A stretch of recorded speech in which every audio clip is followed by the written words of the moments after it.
Welcome everyone. This is Jeremiah. You just tuned in to 87, should be 87E here, and or F rather, and we're here to continue with wisdom. I just went into a long sharing of what we Christians are going through in this modern time, pertaining to why we're wise and essentially the world isn't. And and and I decided to share that in the middle of this lesson.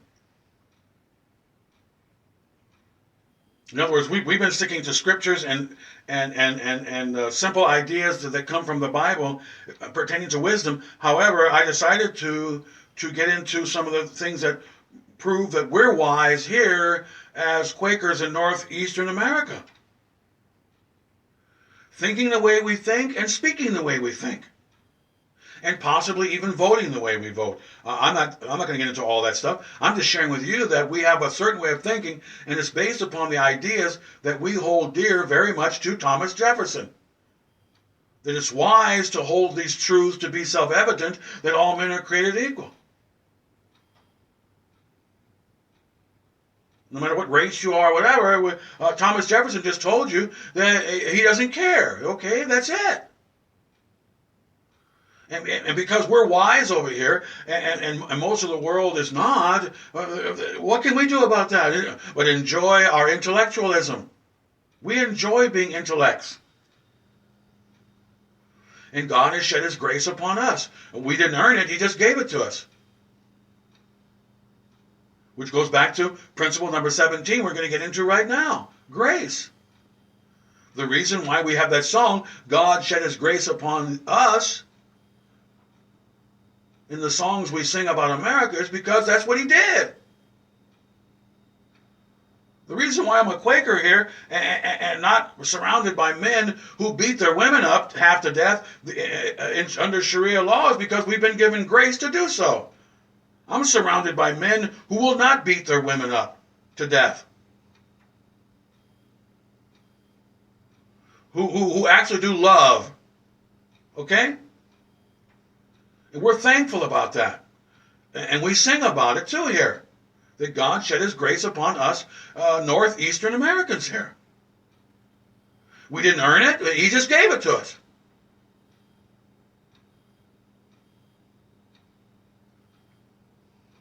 And we're wise enough to know that.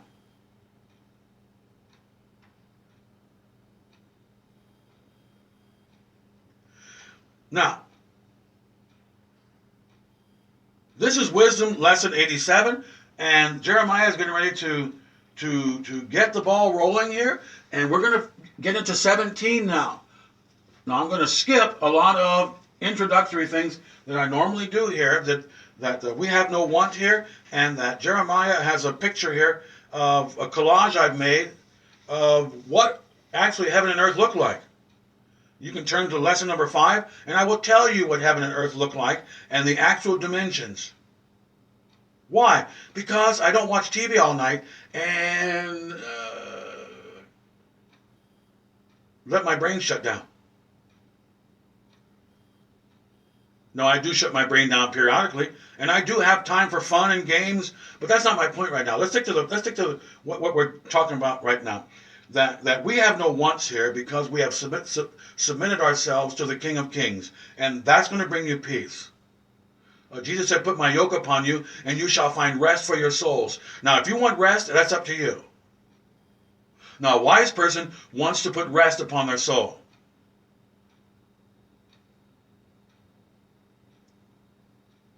I just watched a movie here the other day, a true story about Russians who rejected God, and they were without rest, and all they had was human love and human affections.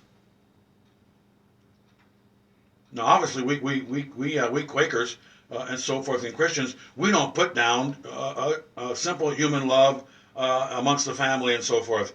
That is not the point. The point is they rejected God. That's what they did. And they were going through all kinds of hell during the early years of World War II, and they were not looking for God for help because they rejected God.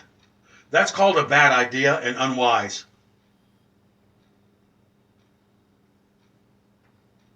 It's unwise to do it based upon the ownership of your soul. It's unwise for you to reject God based upon how he might be able to help you out while you're on this particular plateau.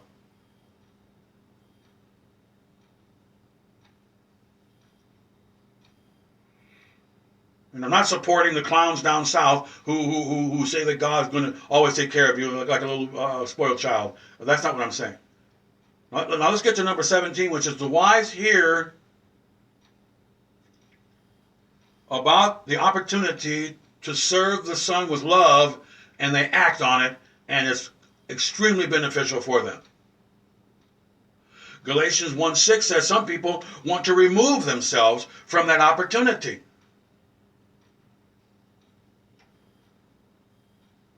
By contradicting the commands of the commander they were just introduced to.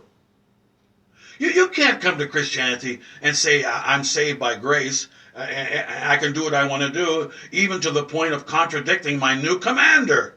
It doesn't make any sense at all. What you're doing is you're removing yourself from the opportunity to take advantage of the grace that was given to you to walk in his commands and thus be saved.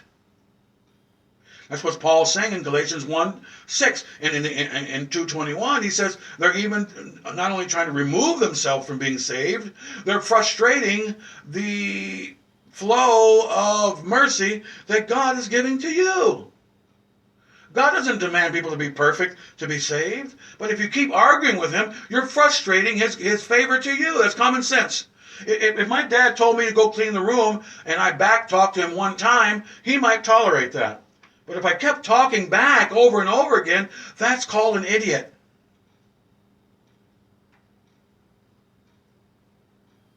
God knows you're not going to be perfect in your service to him. But Paul is saying in Galatians 2:21 that some people are frustrating his relationship with you by continually doing the let's put it bluntly, the asinine thing.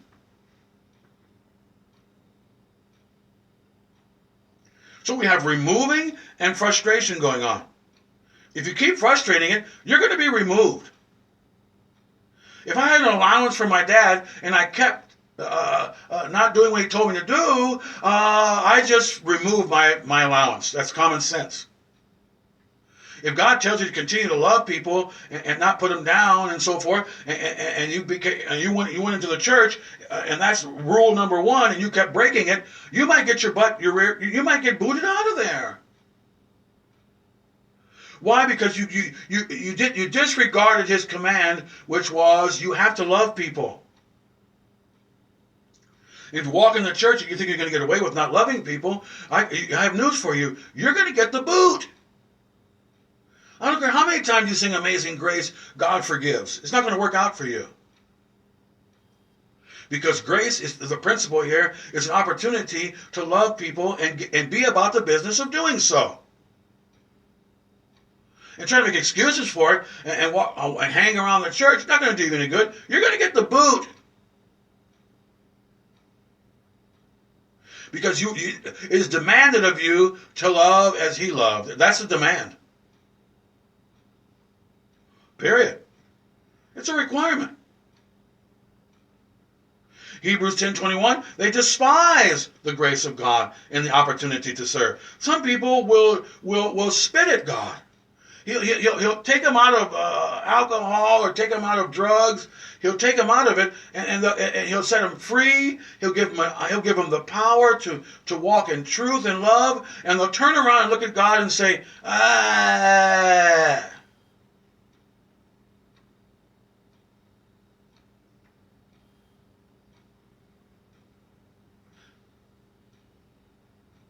And then we go to 2 Corinthians 6:1. Did you receive not the grace of God in vain? Some people go have an opportunity to go to church, and they just they receive the opportunity, and it's a waste of time and energy that God wasted his energy. Let me give you an example. America started out with two groups of people who wanted slaves and people who didn't want slaves. And both of the people, both parties were said to be Christians. The people in the south went to church, and the people in the north went to church. Now, which one is a hypocrite? The one in the north who went to church, or the one in the south who went to church? Quite possibly KKK, who knows? Which one is the hypocrite? Abraham Lincoln or Jefferson Davis? Abraham Lincoln's not a hypocrite. He came to America to be a Christian, and he was one, evidently. Now, Jefferson Davis went to church. Was he a Christian, or was he a hypocrite? He's a hypocrite. You can't beat Africans and say that you're a Christian. You're supposed to love everybody.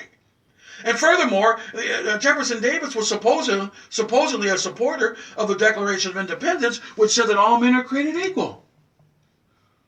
So what does that make him? A liar. The same thing goes for the principle I'm going over here with you in Principle 17 on wisdom or foolish. A wise person hears the opportunity. I have the power now to be a lover of man, a lover of men. As a servant of Jesus Christ, I'm going to jump on that opportunity. That's the point. You want to remove yourself from the opportunity? You want to frustrate the opportunity? You want to despise the opportunity? That's up to you.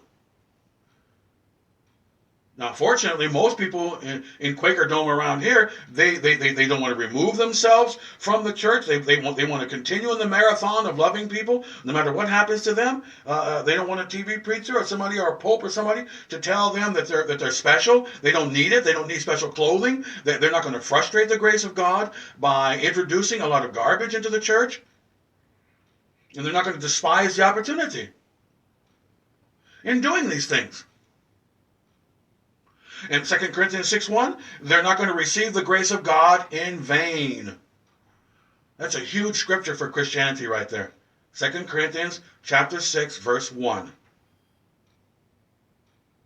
Receive not the opportunity. If you live here in Quakerdom, around all these Christians, you're given an opportunity to receive the grace of God. And some people are going to do what? They're not going to receive it. I just saw a newspaper that had these Jerry Springer people who live around here, who go to hotels, and they beat on women, they take drugs, and they're evil people. But look at their surroundings. They're surrounded by loving, caring, Amish type people. So that means that they have received the grace of God, an opportunity to become a Christian, in vain.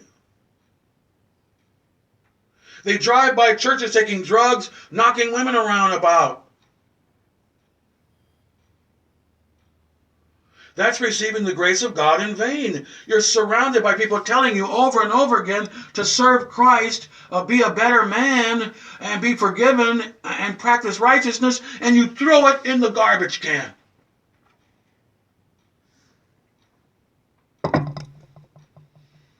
That's one of the saddest things that there is. To be surrounded by people who are telling you, no, don't vote for abortion. No, homosexuality is wrong. And you're surrounded by these people and you spit at them and you despise them, then that is the saddest thing there is, because you had your opportunity. Principle number 17 is huge when it comes to wisdom and foolishness. I'm going to continue. We're just about done with this. We'll get on to 18 here.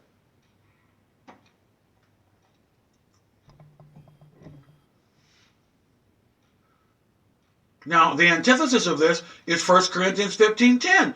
You're supposed to labor hard at loving people. That's what James says. You tell me you believe. I want to see some love labors. Yip, yap, talk. I love my family. I love my neighbor. James says, in a very militaristic fashion, confrontational, and he has a right to do that.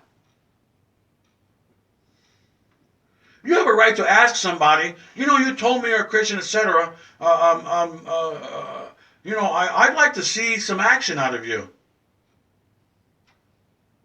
I'm not going to count what you do and whatever, but I'd like to see some love out of you.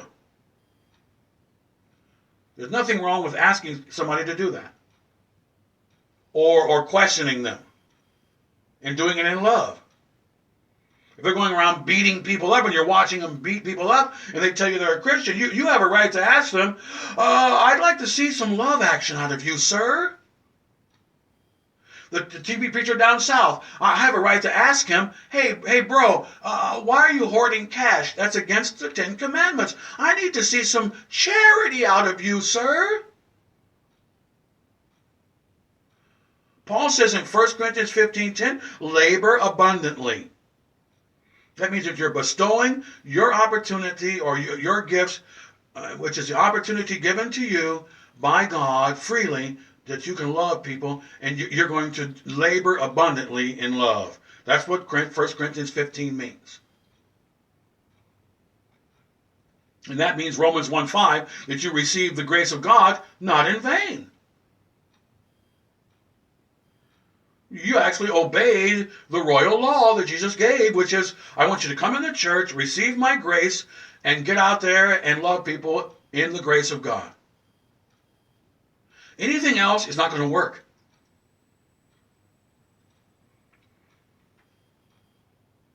And then Paul talks about in Romans 5:2 that we have access to this grace so that we can do what? Get the power and the juice of God in you and get busy loving people and teaching the truth. You have access to be confident in this juice. That juice comes to you and helps you to stop sinning and to helps you to love people. That you are now what? You're a conduit.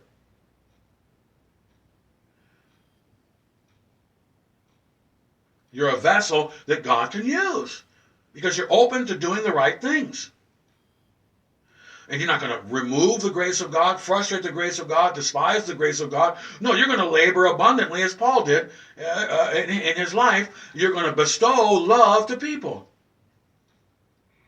Now you're obedient to the royal command to be a servant. And now you're walking in the grace of God. You didn't receive the grace of God in vain, which is for 2 Corinthians 6:1. You had access in Romans 5:2 to this confidence that love is good, because that's all Christianity is. You're confident that loving people is worth your while. That's what faith means. And when you're faithful, that means that you have a life that has demonstrated love and truth, and you taught both of those ideas. And it was worth it to you. Goliath didn't think it was worth teaching love and care and teaching the truth. He despised the opportunity to please God.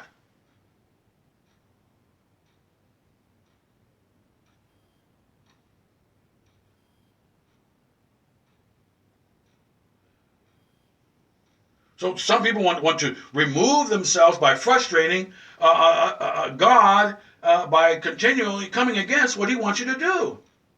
And that applies to humans who aren't Christians per se in some respects, but let's keep it in the Christian realm. Some people don't want to remove themselves from the gaining their crown of glory by frustrating God, by taking the opportunity to serve and basically putting it in American terminology, screwing it up. And despising the dispensation of the abundant love of God coming to you as an electric outlet, so that you can be about the business of pleasing God, as the Aquarius sign reveals, that God likes to pour his energy into people because he wants people to serve him and to love people. And if you do that, you're going to be a conduit. Okay? This is a deep lesson here, 17, or part of my lesson. because I've been a little lax on preaching grace a lot, because we've been preaching. I've gotten into grace here. Don't get me wrong. In these lessons here, for those of you who are now following this ministry here of New Covenant.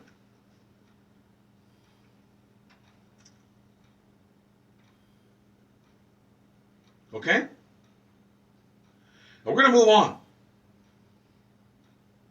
And we know that you're not going to take that energy, that the economic energy of the Holy Ghost, and take that dispensation of God's glory and His grace to you and shut it off.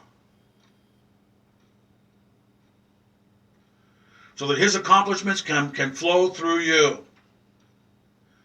Okay? That water coming from the Aquarius, God is going to continue to pour and flow through you as you continue to be open to doing the right and wise thing, which is to love your neighbor and to just be about the business of devoting yourself to doing that. Let's move on to 18. 18 is the wise develop a rejection or a turning away from evil. The wise man will turn to the right, and he will continue to turn to the right thing. This is principle 18. The wise develop a rejection and a turning away and to eschew evil. That's what wise people do. That's what Christians are supposed to do, and most of them will do that. They will develop a hate for evil. Like I mentioned earlier, I just watched that movie about the gentleman who went to Mexico and he defended a little girl as a bodyguard. He gave his life for the girl. We in Quaker Dome here, we rejoice in these activities. It's sad that the gentleman was killed, but he did offer himself for the girl to the drug cartel, whatever I forgot what they were in Mexico. He was an American man, about 35 or so.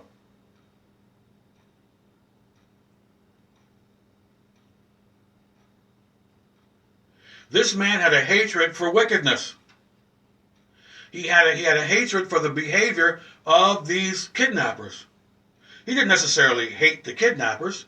He hated the kidnapping. He hated the idea that these people were taking children and scaring them to death. Not only that, they were doing other things I'm not going to mention right now to the children. So we Quakers, we don't hate the gang member or whatever per se.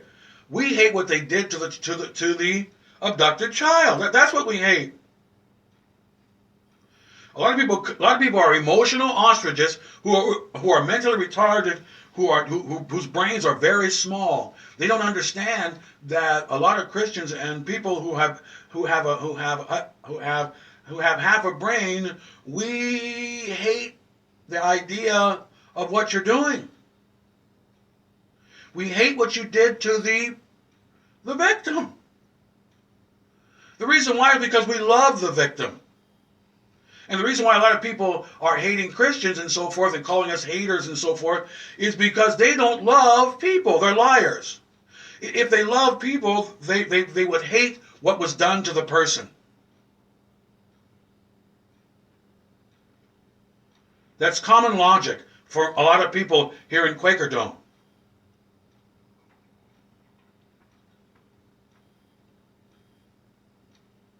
And when you start attacking the people who love people, what you're doing is you're making a reservation in hell for yourself.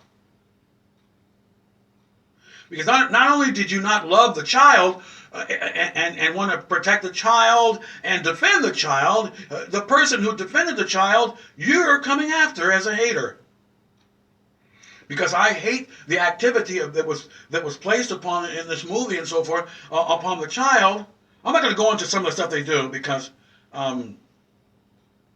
it's just too much to talk about.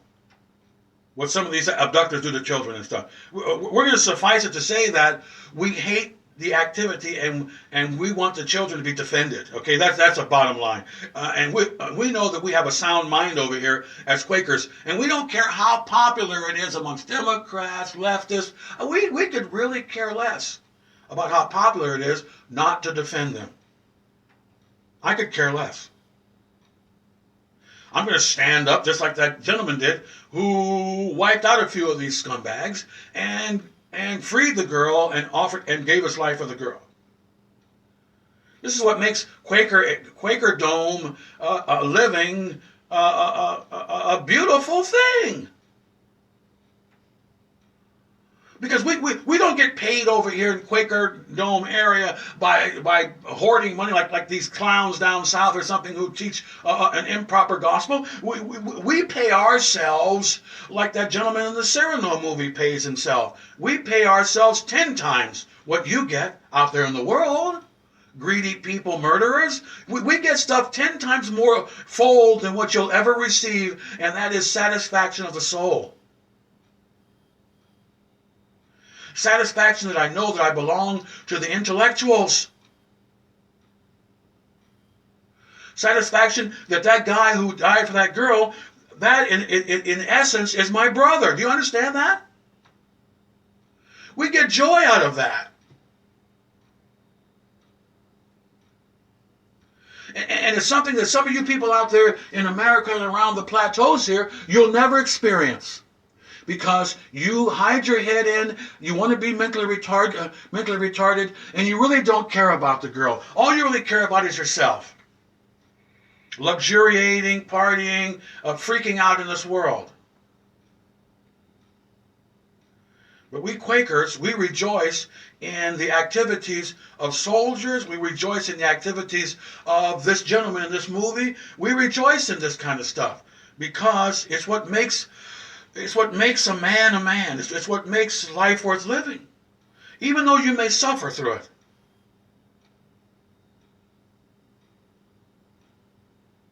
What a heroic story of this gentleman who went down to Mexico, was hired to protect this girl in this kidnapping ring. We hate the activities of these kidnappers. And we hate what they do to some of the children that was in these movies, which was horrendous stuff. And because some of you out there in the world who have decent jobs, who are TV people, preacher types, whatever, who are luxuriating, and you don't want to face the real world, you don't affect us. You don't affect us one bit. We're sick of you, but we're not going to attack you, and we're not going to hate you per se, but we're sick of you because you're sickening. Men who aren't men are sickening men. That's the bottom line.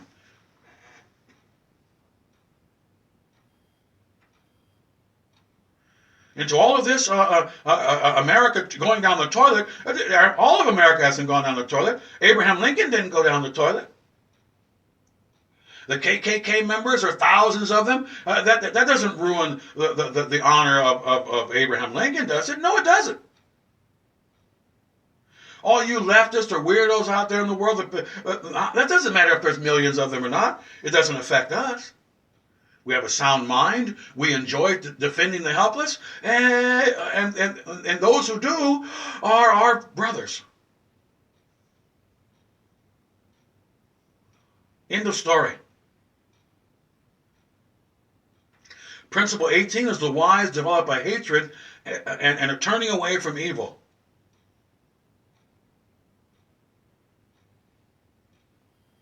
We hated the idea of what I just saw in that movie, whereby the children went through certain things. We're not going to go into because it's just too sick. But they went through some horrific things. They threw some of them on the freeway, blindfolded. We're not going to go into details. But my point is that we hate that stuff, and we hate it with a passion.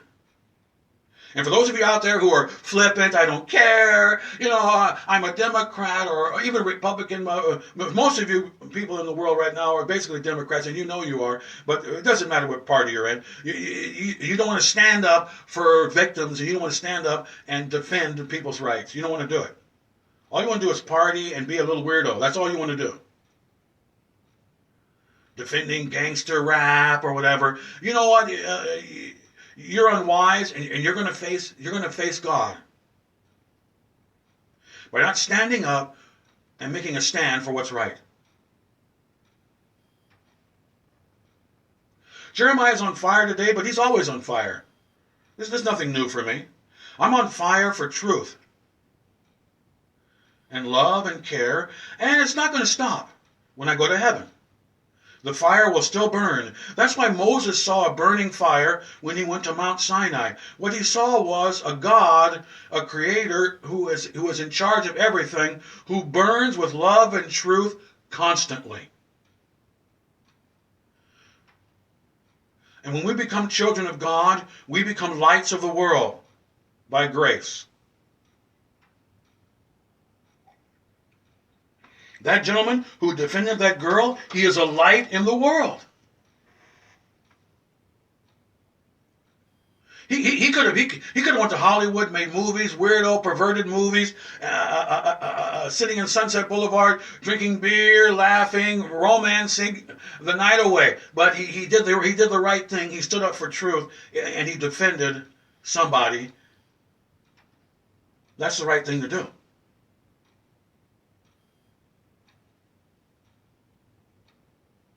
As opposed to luxuriating somewhere on Sunset Boulevard with a bunch of wussies.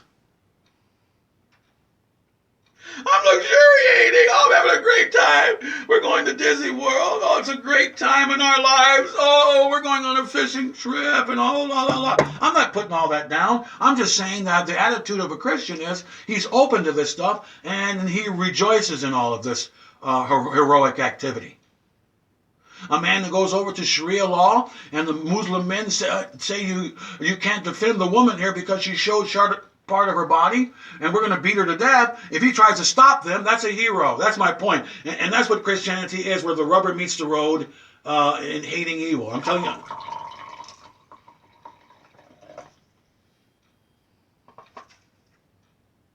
We're not saying you can't have luxury periodically or enjoy yourself. What we're saying is that we rejoice in the attitude of serving Jesus Christ and being open to a cross and helping people. That's our modus operandi here. And the man that goes over and tries to defend a woman from being beat to death by some Muslim, and he gets beat to death, we call that man a hero. And I don't care how many millions of Democrats or men out there or women or who disagree with our philosophy, we don't care. We're wise and we love it. We love our ideology here, that we're developing and turning away from evil, no matter what it is. And we will defend people who are being perpetrated against.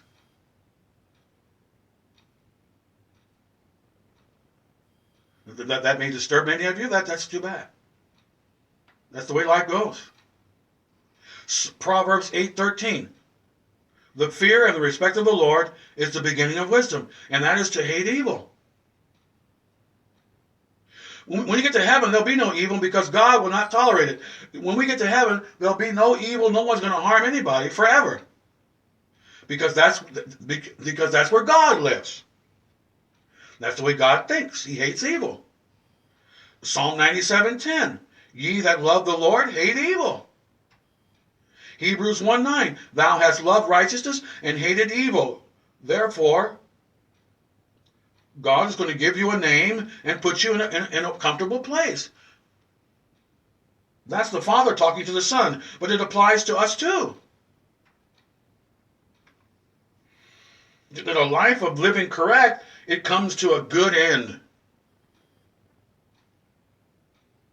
Let's move on to principle number 19. We spent a lot of time on these principles here. 17 and 18, let's take our time. Now, pardon me for doing that. Now let's look at 19. The wise see the rabbi, teacher Jesus Christ as a guide, as profitable for their life. Not just now, but eternally. Principle number 19 is the wise develop the mind of Christ. They see the teacher and they want to think like the teacher because it's beneficial for them to think like the teacher. God put everything in order beautifully. Why not listen to the one who has put everything in order beautifully? Why listen to the devil who is surrounded by fire and stink as your guide?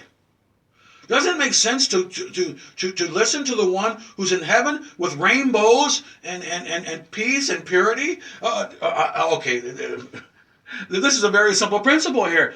Proverbs 6:23. For the commandment is a lamp, and the law is a light.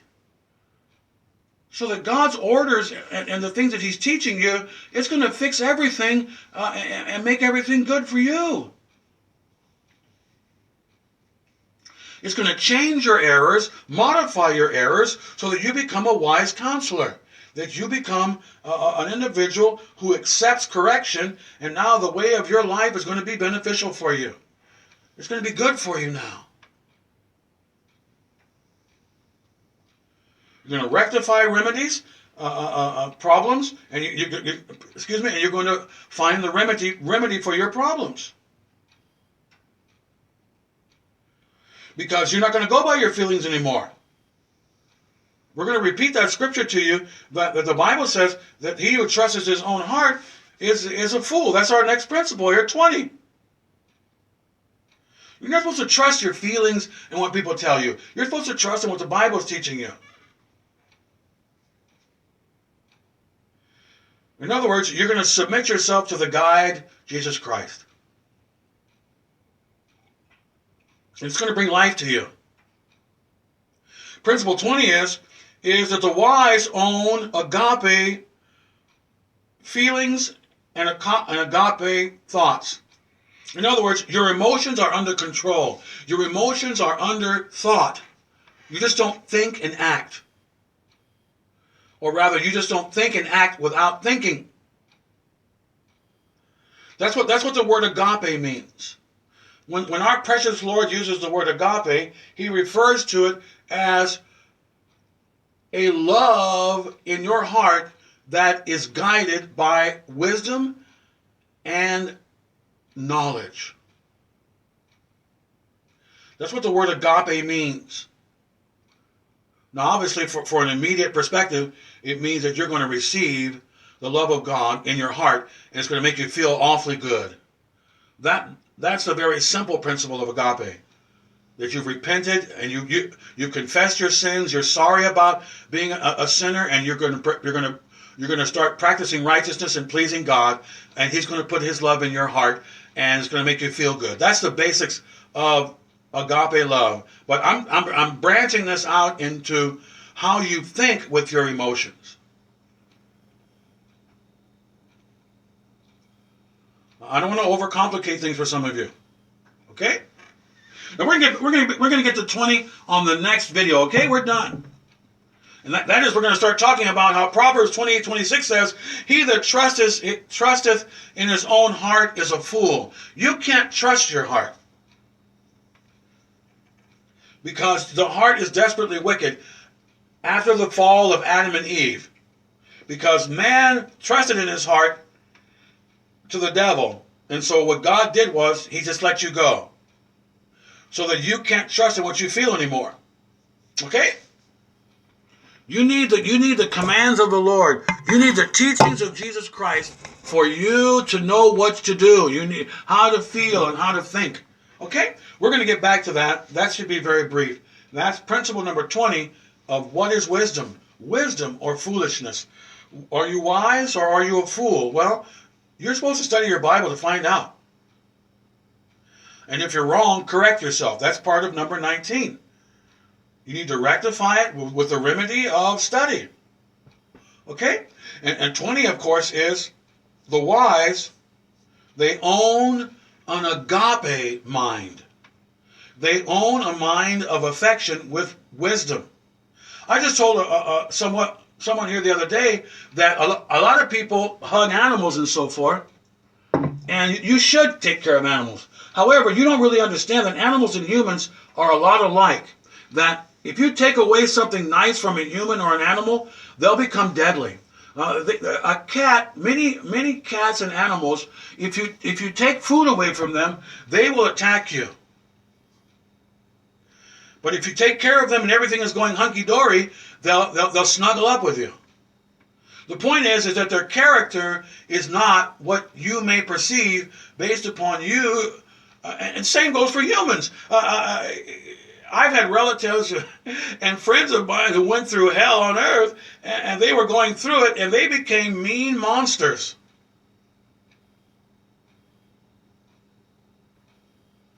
I'm not trying to say it's necessarily wrong per se. What I'm saying is that the only person who won't do that is God. The only person who won't freak out under adverse circumstances is Jesus Christ. I'm not trying to say that humans are to be annihilated or anything like that. That's not my point. My point is that when you give your attachment and your feelings to someone or something, you need to use your brain. That humans and animals essentially are very selfish, and that's why God, we have that song Amazing Grace, because it's amazing that God would have anything to do with humans. Because most humans, when they get into a tight spot, they will put you on the rack. That's why we call it amazing love, because God still loves you, even though he knows that you would probably turn your back on him in a heartbeat. He still loves you anyway. Some people say that cats are better than humans or something like that. No, a lot of animals, because people don't think, they just think with their emotions. They don't know that cat will attack you. Or that dog, that animal will attack you. If circumstances are not favorable. Many animals will do that. Many humans will do that. And what that reveals is that we don't think with our emotions alone as Christians. We use our head. That's called agape. God sees you as doing something very nice, and he loves it. I can speak for Daddy a little bit here. God knows when you do something nice, he's going to love you for doing that.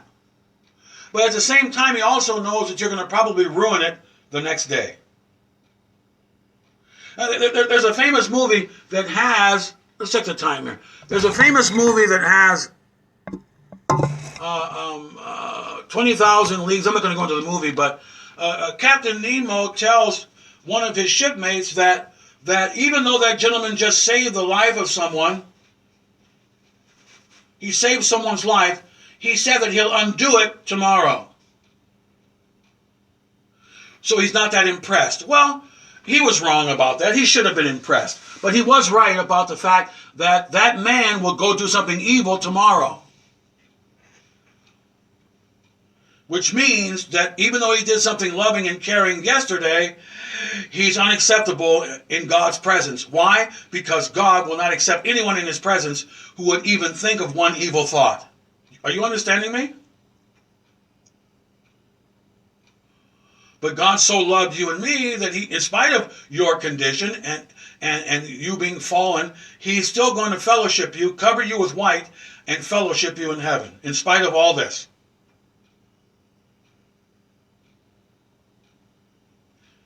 That's the point.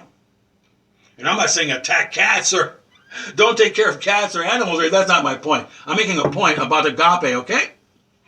That's it. We're going to get back to agape, and the wise own the agape state of mind. They own fellowship with God. And they just don't think with their emotions, okay? We're done. This is Jeremiah, and we'll say to you, shalom, and that's it. And Maranatha, the Lord is coming. In spite of all these teachings we have here, we are focusing on the fact that we are looking up to be with the one who did indeed love us and still does, in spite of our condition. Okay? That is our goal, to be with the one who really loves you. Humans will let you down. But God will never let you down. He'll never turn his back on you, ever. Once he puts you in the family, he'll never turn his back on you once. He is indeed the ultimate lovable person, so to speak.